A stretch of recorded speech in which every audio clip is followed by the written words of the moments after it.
But like I said, this is the scene where in the original script she does not give a flying fuck. She's just like she's further calling proof, for her housekeeper who's nowhere to be found. Well, further proof that Kristen does not seem like the type to listen to Dawkins. She's like, she had any problems like this? Oh yeah, it got worse when I took away her credit cards. I'm like, okay. Yeah.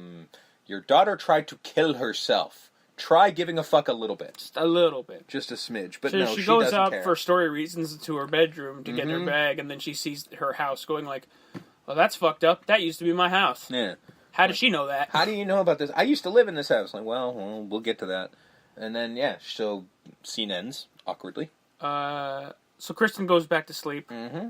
We get that because she blinks. I think that's basically the That's telltale how it sign. Is from now on, from this movie forward. When you blink a bit and then you're asleep. Yeah, this is how it goes from now on. So the bike that the little girl was riding earlier comes in, followed by a trail of blood, and then the bike melts.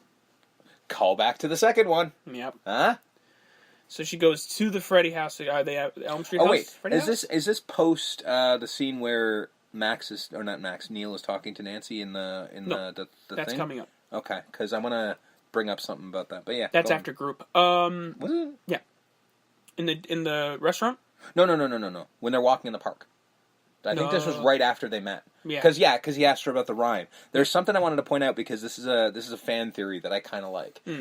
So Neil's shooting the shit with Nancy about all these kids are survivors and everything like that, and she's like, you have no idea, kind of thing. And then he's just like, well, because she goes, survivors, and he goes, well, we lost a kid to Fairview last month because he tried to cut his own eyelids off to stay awake. Mm-hmm. Now, there's two things about that.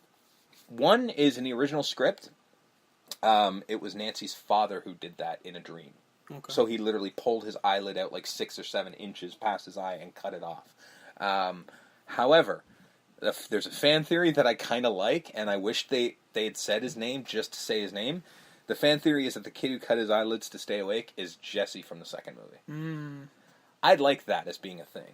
I mean, the timeline don't work if this movie actually takes place in 1990, so that at that point he would be 25, so you can't say you lost a kid, but if that were the case, I would love that. Although, to Neil, he's a kid. Perhaps. Because you could be Neil, you could be 30, but if you're like a 50-year-old doctor, you could be like, we lost. Well, he's not supposed to be 50. I think he's supposed to be just slightly older than Nancy, who, again, 1990. The first was in 81, so she's roughly 25. Yeah. So he's in his early 30s, mid-30s, I would say. Yeah. So to him, maybe someone in their early 20s. In this version, they don't have a romantic relationship, but it's clearly hinted at. Even though some people are like, "No way!" I'm like, the fuck are you talking about? They spend all their time together and they're constantly going out to dinner. In the original script and all the scripts going forward, they had a romantic relationship, but they took it out at the last second. Right. So, yeah. So, Freddy house, bike, pig comes into play, jumps out at her, oh, fuck. Yep. And then the Freddy snake comes in. The penis snake. Just barrels in. It looks fucking cool, the way it literally, the wall sort of just breaks apart in line like a snake. And then... grabs her, is about to eat her. She screams Nancy. And then a very iconic scene where Heather Langenkamp... falls through her chair. Is asleep, kind of not asleep, but starts to. Falls through her chair, and she's nothing, and then breaks in and goes, oh my god. Breaks through a window. Goes, oh my god, grabs a shard of the glass. Yeah, sorry, it was a mirror. And then grabs a shard of glass, stabs him in the face. And while first Freddy, the snake, literally looks at her and goes, you. And I like that line. Delivery, that's great. And then she's like, oh my god, and he's never been this strong. I'm like, well, you sure about that? But up to this point, maybe not. Well, I mean, debatable. Yeah. And then they go out a door, shut the door, and say, Kate, take us out. They're out. Yeah. We get group, and this is where all the kids are established. Yeah. We get Will, who's in a wheelchair. Mm-hmm. Joey, Philip, who sleepwalks. Kincaid is, I guess... he's an asshole, basically. Badass, just starting fights. Like, they point out, oh, yeah, Will tried to kill himself by jumping off of something, and then... Joey used to be a debater in high school, but now he doesn't talk, and Jennifer is trying to be a TV star, but burns herself to stay awake. Philip just sleepwalks, and he's just like, yeah, perfectly normal thing that all these people are constantly worrying about. And then, Taryn had a drug problem. Yeah. You know. So these are your dream warriors. It's the exposition time, yeah. Literally, your dream warriors are fucked up. So everyone's messed up. Mm-hmm. They all fight a bit, and... Yeah, well, that's basically... We're getting the exposition through arguments. Yeah. The whole real talk? Yeah. Real talk? Okay. Well, trust me, they say real talk for no fucking reason. Yeah. Well, I'll get to that in a minute. I'm like, why would you say that? But anyway, yeah, so basically, like, it's simple things like, well, you know, like...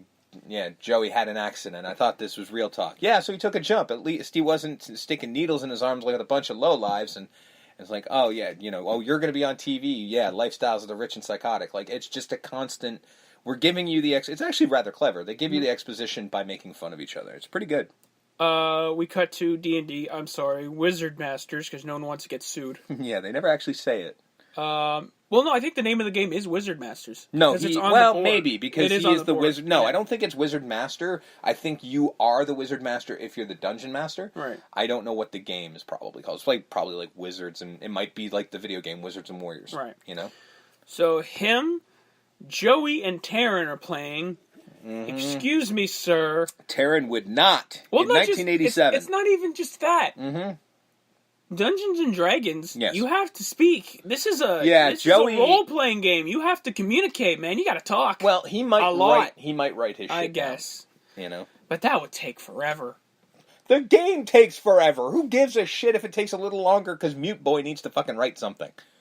How dare you leave Joey out of the game? Also, he's too busy chasing ladies. He has no time for D&D. I mean, the man has his priorities in check. So Neil and Nancy go to dinner. Mm-hmm. This is where more... So apparently we're not dating, but yet they go to dinner. Yeah. In a very romantic setting. Backstory, kind of like... Yeah, she sort of hints at what happened, but she sort of is very cagey about it. Talks about the drug that he found on in the hypnocell where you sleep but you don't dream. Yeah. Because she's not going to dream ever again because I went through that shit. Yeah, like, I've been here, I got this. She sort of implies that, like, you know, oh, my mother died, my father can't deal with it. Like more exposition of other characters. I like it, you know. Yeah. I like exposition like this because it gets it out of the way. And it also feels more natural. Yeah. Like, you don't have one character expelling everything that happened. It's like, no, we're getting a little bit here and there. Through the scene, not like, oh, and then this is what happened to this character. Exactly. No. We're not giving a speech to explain it. It's just like, no, I asked you where you're from, and she goes, well, here's the thing. You know, like, oh, well, you know, because it was actually, this went back to the original script as well, because when, in this kind of very scene, he asks her along the lines of, like, what happened to your mother, and, like, she says this, and my father hasn't been able to deal with it. And, you know, he sort of went a little off and things like that. It's kind of the exact same thing. So it went back to the original script. Yeah. The first death of the film. Mm-hmm. Philip creates marionette dolls. That's his thing. Yes. One of them oddly looks like Freddy. Mm-hmm. Well, he didn't initially. Well, yeah, his body, like, you can tell that it's going to be Freddy from the base. If you looked at it, you'd be like, well, that's going to eventually be and the then Freddy it morphs into a Freddy doll. He comes off the thing. He hooks onto Philip. Mm-hmm. And he basically, like, grows into real giant-sized Freddy, cuts his arms and his legs, and pulls the veins and tendons out as the strings for the puppet of the marionette. How people get to do these kind of scenes on a budget of $5, you know what I mean? Like, $5 million. And this is what happens when you get makeup artists who know their shit. Because I will tell you this, low-budget horror film, this looks better than 90% of what you see in big-budget films right now. It looks real, and it fucking looks uncomfortable every time. Weirdly enough, the original version of this, because it was very similar, except they didn't actually do the veins and tendons thing. But Philip was much younger. Philip was about 13. So it's more disturbing the whole thing, what they did is they had Freddy pulling him up. Like, he literally pulled him up and was walking him, just straight up walking like this little child, while the child is saying, please, please don't do this to me. I don't know which one I find more disturbing. I'm just going to say all of them. One's more visually disturbing, the other one's a lot more psychological. Yeah. So he's, like, it looks like he's awake, right? Because he's walking and he looks like he does not want to do this. Now, Kincaid doesn't realize that. He just thinks he's going sleepwalking. Philip, wake up. He doesn't. Enjoy your Have a nice stroll, asshole. Yeah. And then goes right back to sleep. Because, again, he does this all the time. Why would you think twice? Joey sees him at the top of the clock tower. Mm-hmm.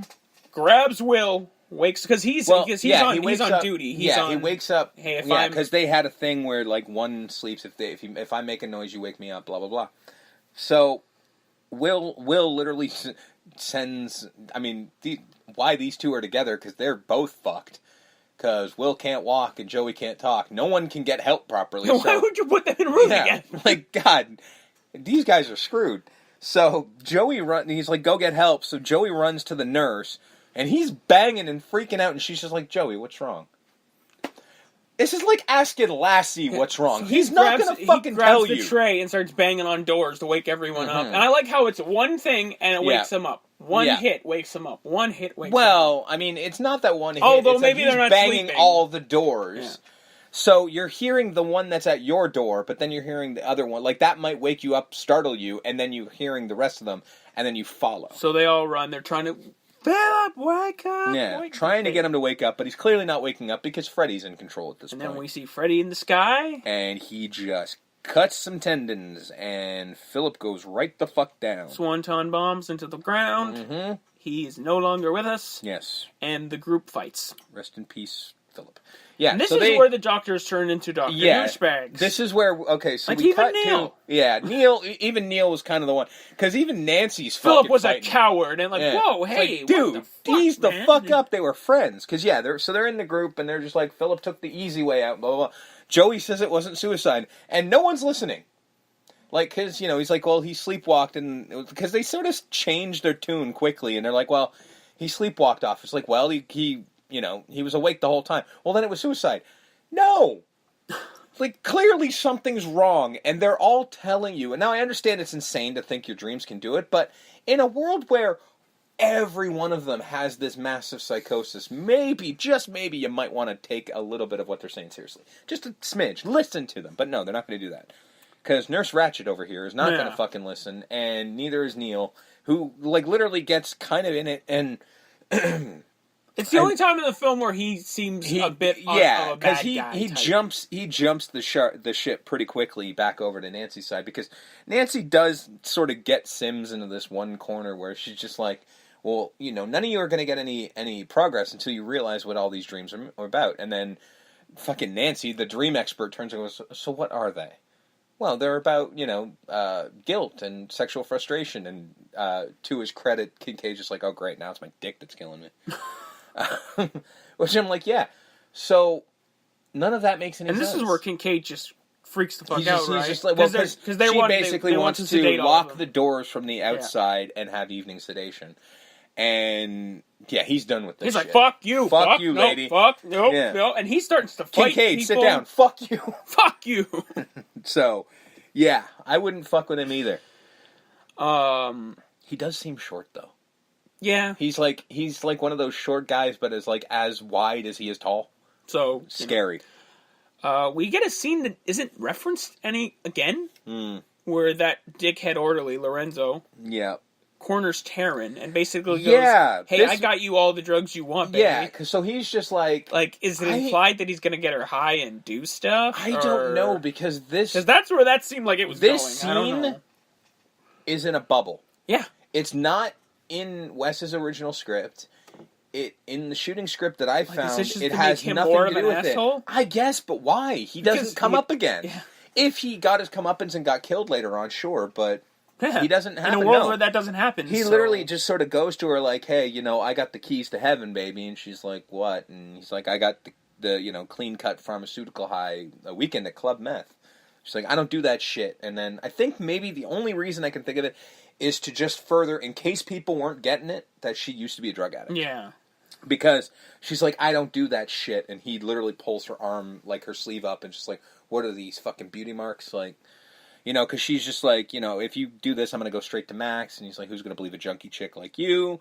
I think that's the reason, is sort of her being put upon and her being, a junkie. They have to sort of hammer this home, because if they don't, that death that she gets is going to mean nothing if you don't know for a fact that she used to be a druggie.